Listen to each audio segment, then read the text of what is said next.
আজকে বান্ধবীর বিয়ে, জমিয়ে কবজে ডুবিয়ে খাবো। শোন না কেন্তি, তোর বিয়েটাও তো কদিন পর খাবো। তোর বিয়েতে একটু বড় বড় ভেটকি মাছ দিয়ে একটা ফিশ ফ্রাই করিস, বুঝলি?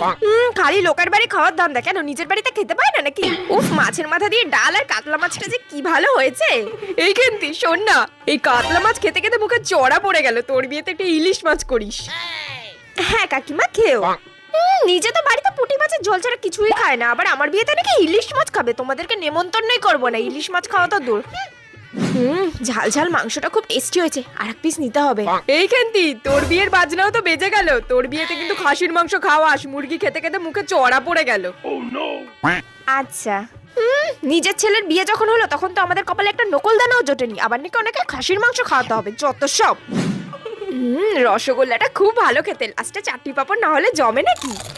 কিন্তু শোন না, তোর বিয়ের সময় না বড় বড় রাজভোগ খাওয়াস। অনেকদিন রাজভোগ খাওয়াইনি, তোর বিয়েতে জমিয়ে খাও।